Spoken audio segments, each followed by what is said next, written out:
예, 코로나가 정말 그 확산세가 아주 급격합니다. 우리나라의 코로나 확진자 숫자가 뭐 5만 명을 넘어서 매일매일 신기록을 경신하고 있습니다. 그러나 또 한편으로는 머지않아 이 방역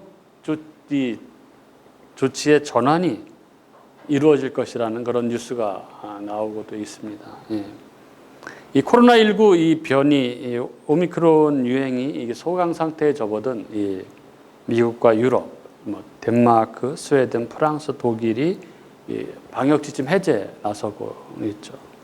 그리고 뉴욕주를 포함한 이 미국의 상당수 주에서는 이 마스크 착용 해제에 나서고 있고, 영국은 이달 중 방역 규제를 전면 해제할 것이라고 그렇게 이야기하고 있습니다. 벌써 2년이 넘었는데요. 지난 이 2년여여 이 코로나 팬데믹, 인류가 정말 전대미문의 이 바이러스를 경험했습니다. 세계 뭐 1차 대전, 2차 대전보다 더 거대한 이 죽음이 우리들 앞에 덮쳐왔고, 우리는 그 죽음 앞에 속수무책으로 그렇게 남겨져 있었습니다. 그래서 죽음은 어찌 보면 이제 우리들에게 있어서 끔찍한 일상이 되어 버렸습니다. 그래서 이 코로나로 인해서 인류는 삶 전반에 걸쳐서 너무나 많은 변화가 생겨났습니다.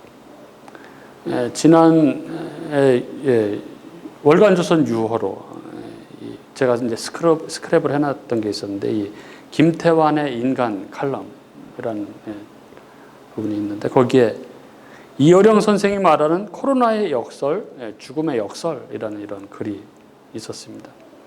거기에서 이 이어령 교수는 이 코로나로 인해서 일상이 되어버린 죽음에 대해서 이렇게 말합니다. 그 대담 내용 그대로 말씀드리면은, 지금까지 우리는 이 죽음을 추상적이고 멀리 있는 존재로 여겼는데 코로나19를 겪으면서 달라졌어요. 죽음은 그저 우리 안에 갇힌 사자, 철장 안에 갇힌 호랑이에 불과했어요. 언젠가 나도 그들처럼 죽는다고 생각은 했지만 우리 안에 갇혀 있다고 여긴 것입니다. 일종의 판단 중지죠.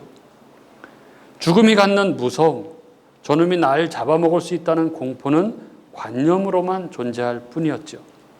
무시무시하고 날카로운 이빨을 가진 사자, 호랑이와 외나무 다리에서 만나리라고는 꿈에도 생각지 못했죠. 적어도 오늘은 아닐 것이야 라고 생각하며 살아왔던 겁니다. 그런데 이 코로나19로 인해 우리 안에 갇혀 있다고 여긴 이 사자와 호랑이, 즉 죽음이 길거리로 뛰쳐나온 겁니다. 죽음의 공포, 굶주린 맹수의 습격을 한두 사람이 아니라 온 마을, 온 도시, 온 인류가 깨닫기 시작한 겁니다. 생각해 보세요. 으르렁대는 호랑이는 무섭기는 하나 우리 안에 갇혀 있다고 생각하고 살았는데 그놈이 그 끔찍한 공포가 거리로 뛰쳐나온 겁니다. 두려움에 바들바들 떠는 사람이 타인이 아닌 코로나19를 겪은 우리 자신입니다. 그러나 이 호랑이, 저 사자가 안 보여. 어디서 어떻게 나타나서 덮칠지 몰라요. 우리 안에 있던 죽음, 지금까지 알던 그 사자가 아니야.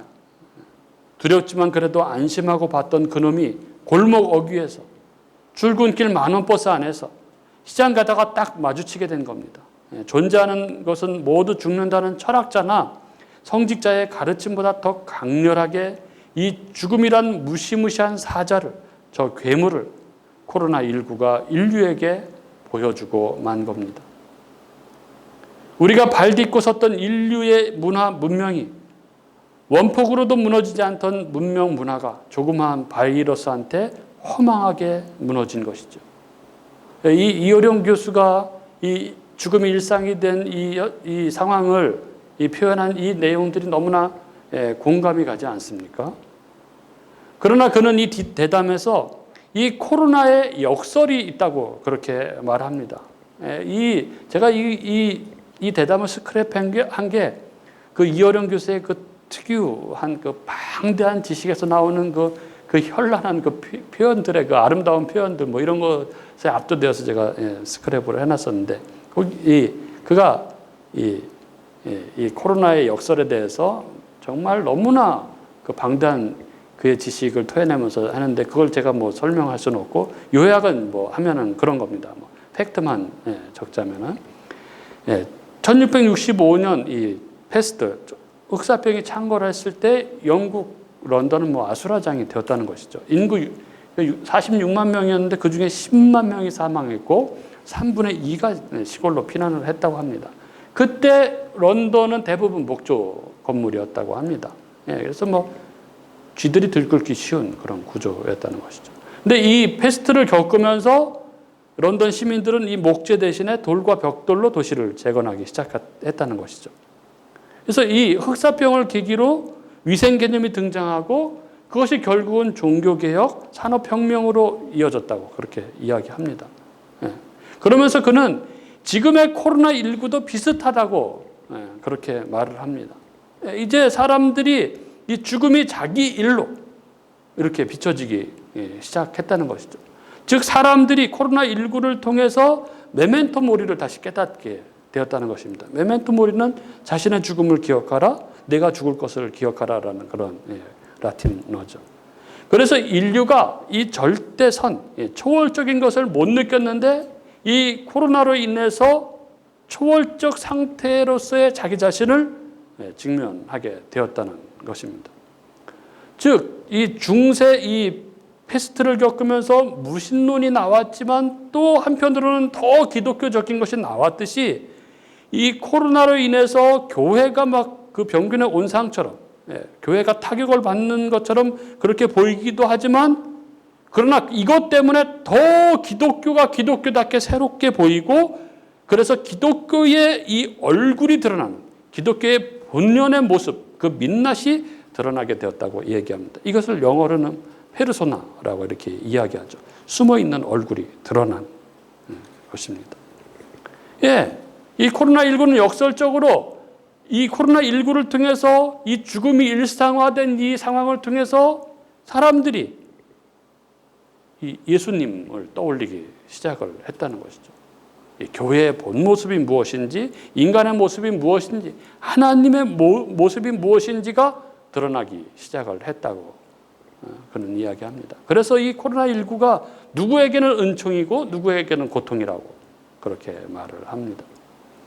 뭐 굉장히 긴 대담이긴 한데 이 글을 읽으면서 지금 이 시대, 죽음이 일상으로 다가온 이 시대에 우리가 진정으로 바라보아야 할 것이 무엇인가를 한번 생각을 해보았습니다. 우리가 분명히 보아야 할 이 인류 구원의 페르소나, 이것이 무엇인지 생각을 하게 됩니다. 그렇습니다. 인류에게 이 만세와 만대로부터 감추어져 있던 비밀, 그런데 이제 드러난 그 구원의 페르소나가 있습니다. 무엇입니까? 오늘 본문 앞에 1장 26절, 27절은 이렇게 이야기합니다.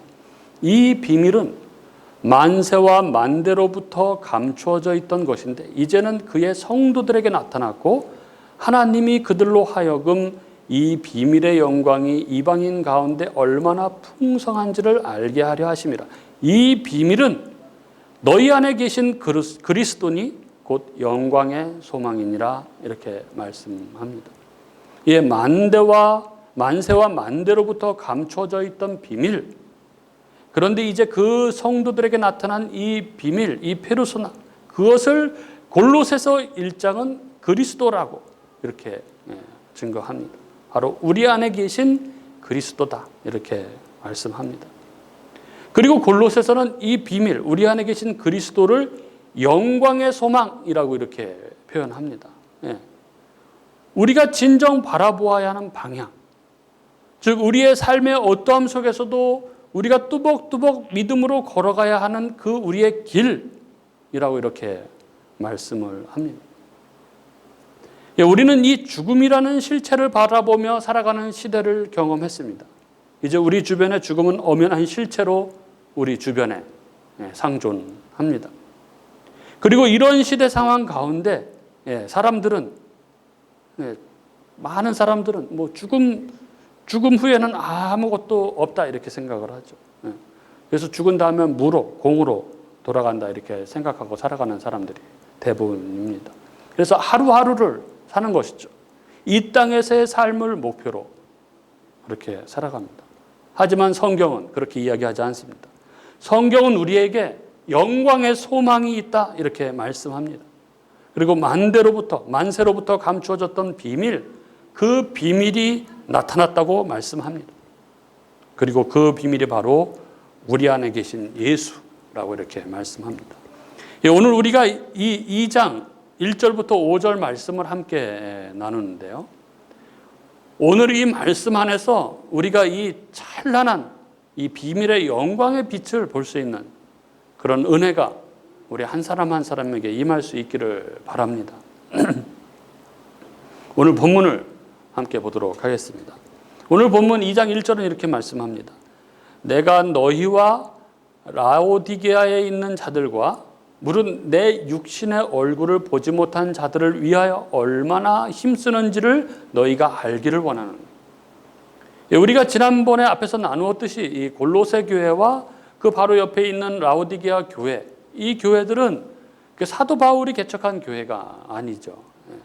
사도 바울이 제3차 전도 여행 때 에베소에서 사역할 때 그 에베소 사역이 크게 부흥을 했는데 이때 그 에바브라라는 사람이 은혜를 받고 그가 고향으로 돌아가서 개척한 교회가 골로새 교회고 그 옆에 이 라오디게아 교회도 에바브라가 개척한 교회라고 그렇게 전해집니다. 오늘 1절에서 사도 바울은 자신이 한 번도 본 적이 없는 이들을 향해서 참으로 간절한 마음을 그렇게 전하고 있습니다. 자신이 그들을 얼마나 사랑하고 있는지, 자신이 그들을 위해서 얼마나 수고하고 얼마나 마음에 품고 있는지 그들이 알기를 원한다고 그렇게 말합니다. 왜 이런 얘기를 하고 있는 것일까요? 왜냐하면 거짓 선생들이 일어나서 이 골로새 교회, 이 에바브라가 전한 복음, 바로 예수 그리스도죠.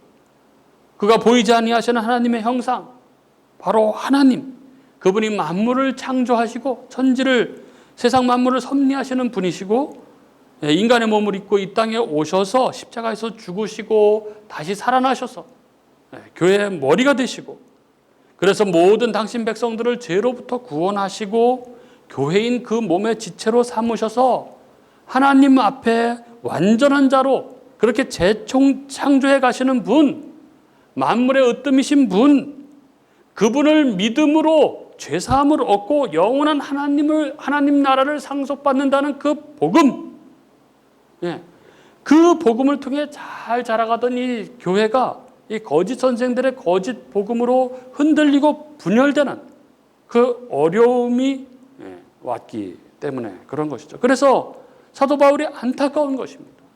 그래서 2절에 이렇게 말하죠. 그들로 마음의 위안을 받고 사랑 안에서 연합하여 확실한 이해의 모든 풍성함과 하나님의 비밀인 그리스도를 깨닫게 하려 한다. 이렇게 말하고 있는 거죠. 그들이 골로새 교회가 거짓 선생들 때문에 교회가 나누어지고 다투고 또 거짓 선생들 때문에 흔들리고 요동하는 마음이 잘 위로를 받고 사랑 안에서 교회가 잘 연합해서 그들이 확실한 이해의 모든 풍성함과 이 하나님의 비밀인 그리스도를 깨닫게 하려 한다. 이렇게 말하고 있는 것입니다. 여러분, 이 하나님의 비밀, 하나님께서 이 장구한 세월 동안 열어 보이지 않으셨던 이 비밀이 있었습니다. 바로 예수 그리스도입니다. 그리고 3절은 이렇게 말씀합니다. 그 안에는 지혜와 지식의 모든 보화가 감추어져 있느니라.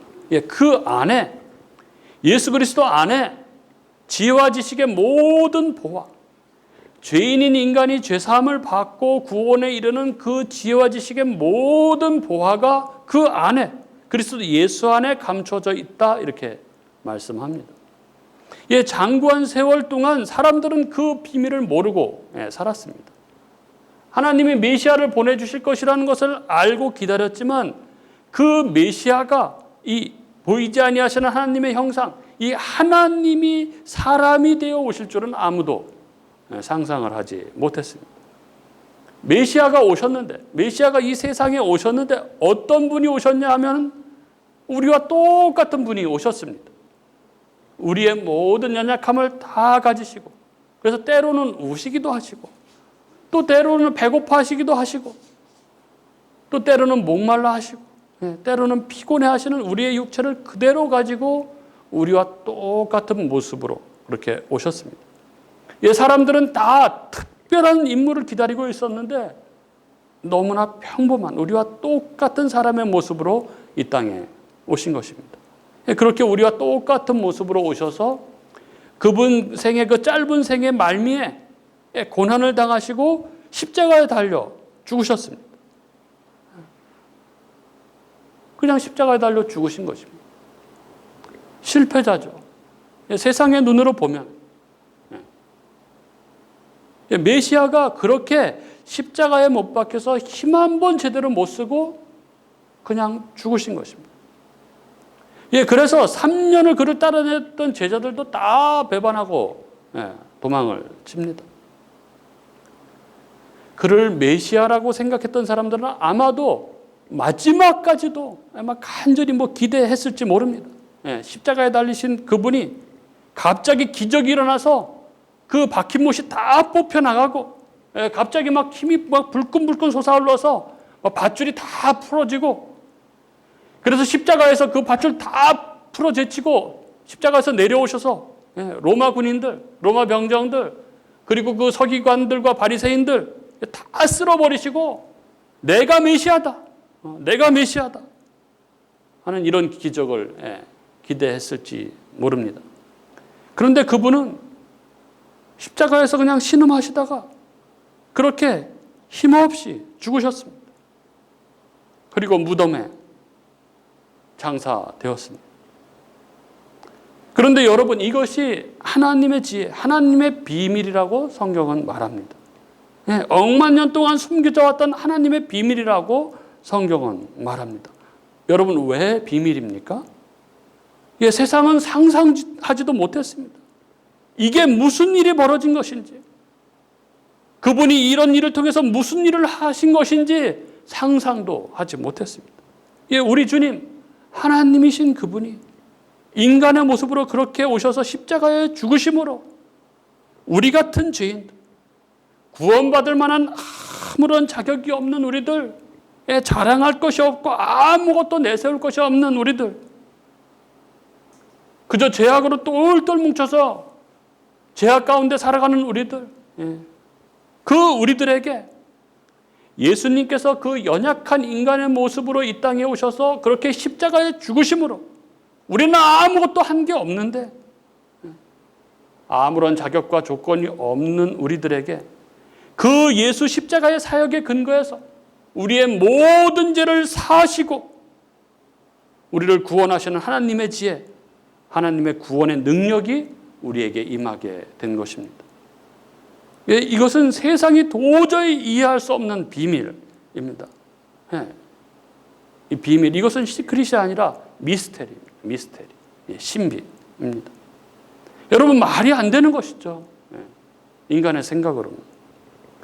사람들한테 1000만 번 절을 하면 죄사함을 받고 구원을 받는다고 하면 모든 세상 사람들이 다 그 고생을 감당하고 구원을 얻으려고 할 것입니다.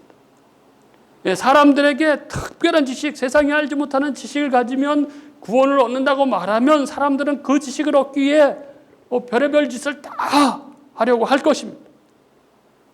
그것이 세상 종교고 그것이 이단들이 하는 이야기가 아니겠습니까? 그러나 그것은 죄의 엄중함을 모르는 것이죠. 반드시 죽음으로 그 값을 치러야 하는 그 죄의 엄중함을 모르는 것입니다. 그것은 하나님의 거룩하심의 크기를 모르는 것입니다. 한 점 죄도 함께 하실 수 없으신 그 완전하신 거룩하신 하나님을 모르는 것입니다. 그렇게 구원은 인간의 그 어떤 노력으로도 불가능하다는 것을.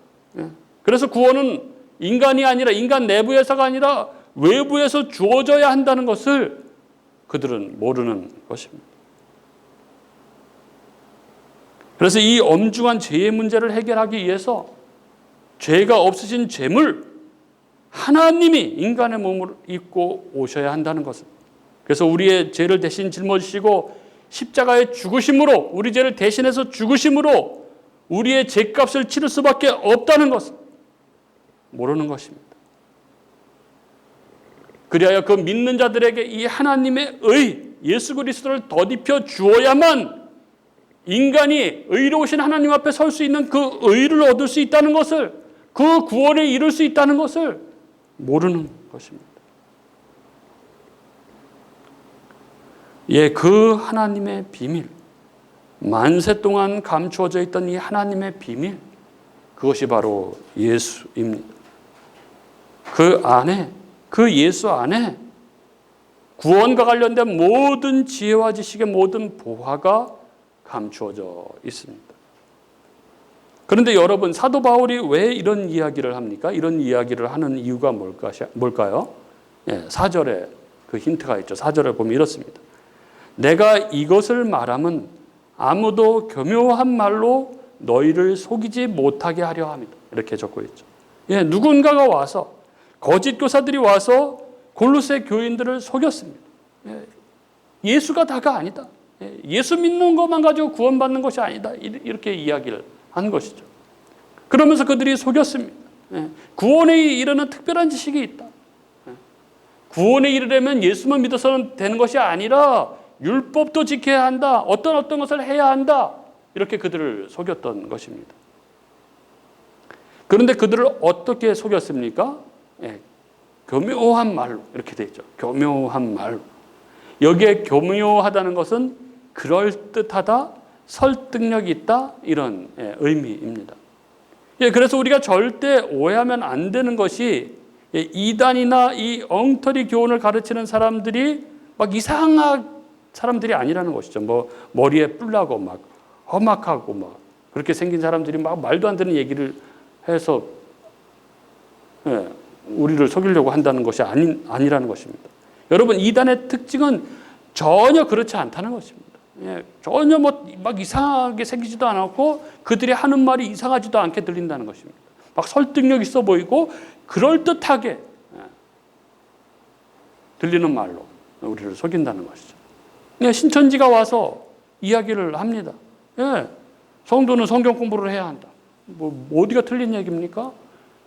근데 무료로 가르쳐준다. 무료 성경 공부를 하는 데가 있다. 예, 아주 엄청 잘 가르친다. 이렇게 이야기를 하는 거죠.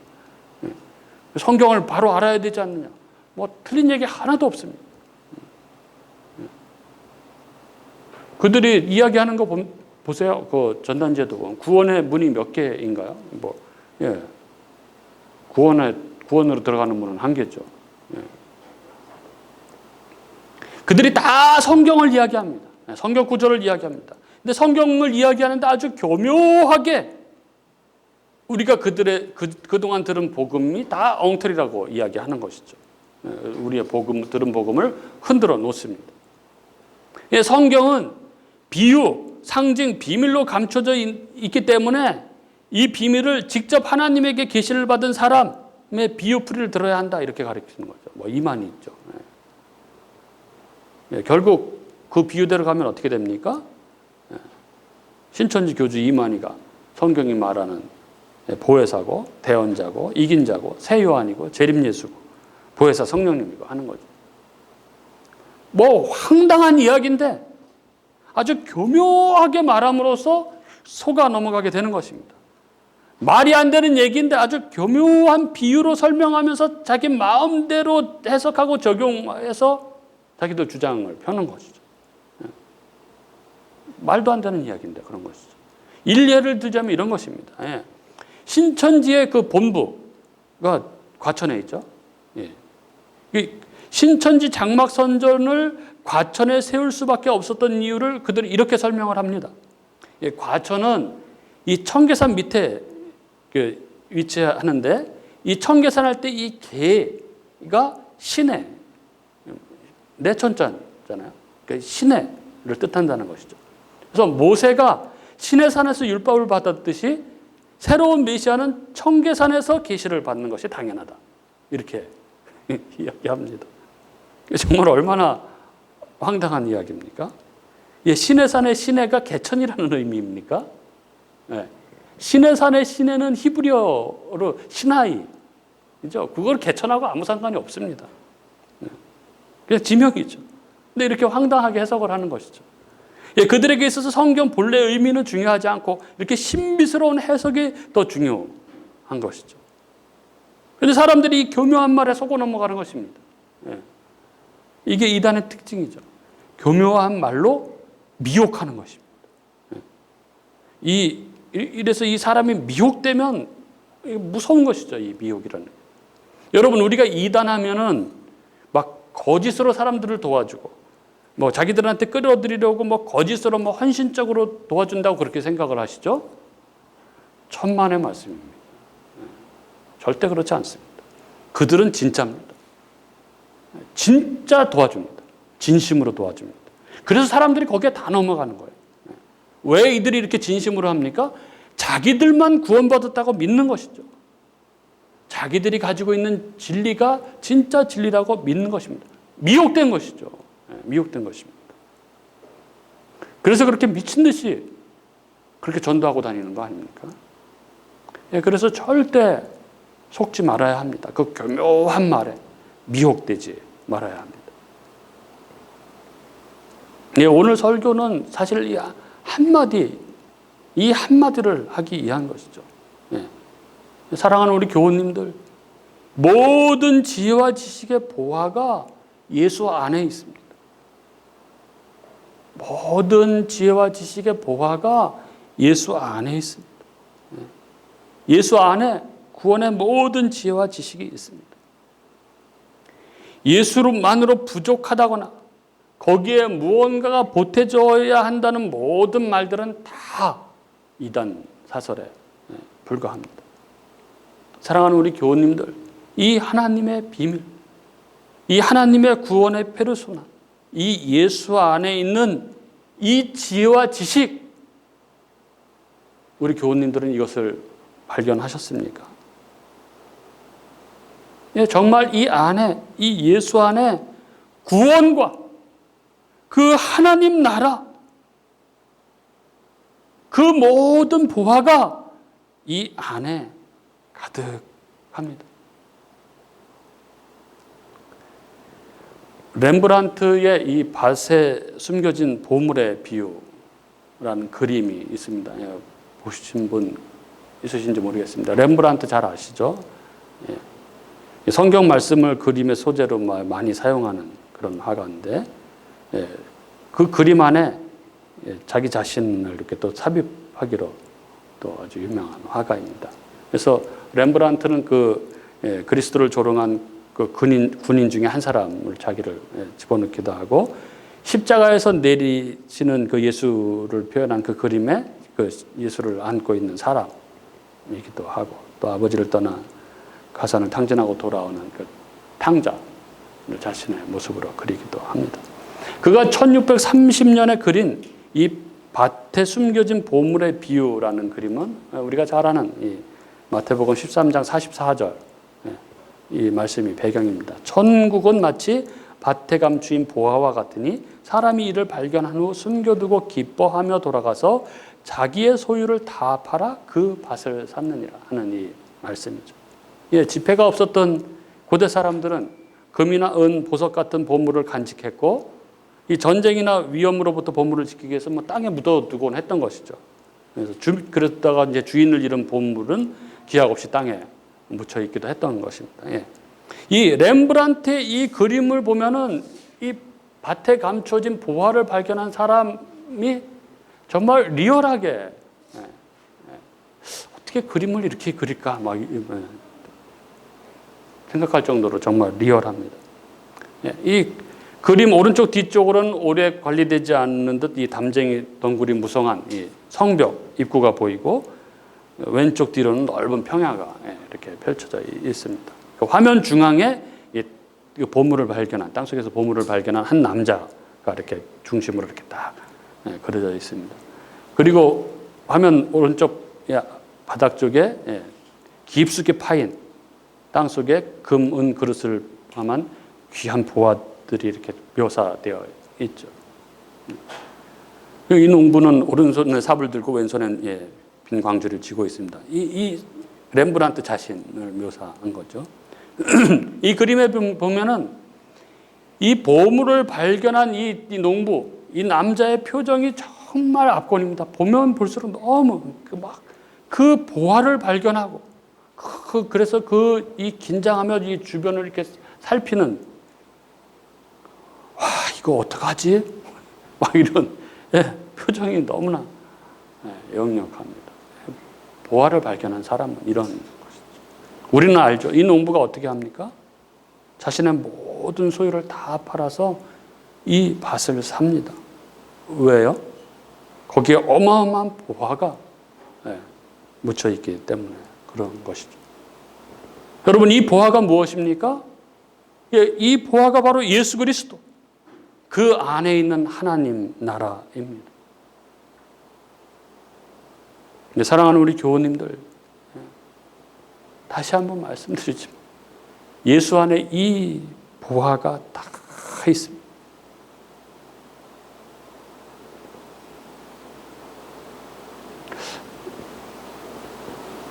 목사가 되었어도 좀 시간이 지나고 나이도 좀 더 먹고 이 신앙의 이제 경륜이 좀 가니까 좀 알 것 같아요. 우리 주 예수가 얼마나 귀한지, 예수 안에 어떤 것들이 있는지, 그 안에 있는 것들이 얼마나 어마어마한 보화인지, 이런 것들을 알게 되는 것 같습니다. 이 하나님의 비밀, 이 미스테리, 이 놀라운 하나님의 구원 경륜, 이 예수를 바로 알고 그 예수 안에 거하는 저와 여러분이 될 수 있기를 간절히 바랍니다. 만세와 만대로부터 감춰져 있던 이 비밀, 그런데 이제 우리들에게 나타난 이 비밀, 바로 우리 안에 계신 그리스도를 분명히 알고 신앙하는 저와 여러분이 될 수 있기를 바랍니다. 그래서 진정 우리가 바라보아야 할 방향, 우리 삶의 어떠함 속에서도 우리가 뚜벅뚜벅 믿음으로 걸어야 하는 그 길, 그 영광의 소망, 그 예수 그리스도를 붙들고 이 험한 세상, 이 세상의 파고를 헤치며 나아가는 저와 여러분이 될 수 있기를 바랍니다. 그래야 그 안에 있는 그 놀라운 하나님 나라의 부요를 마음껏 누리며 살아가는 저와 여러분이 될 수 있기를 주님의 이름으로 축복합니다.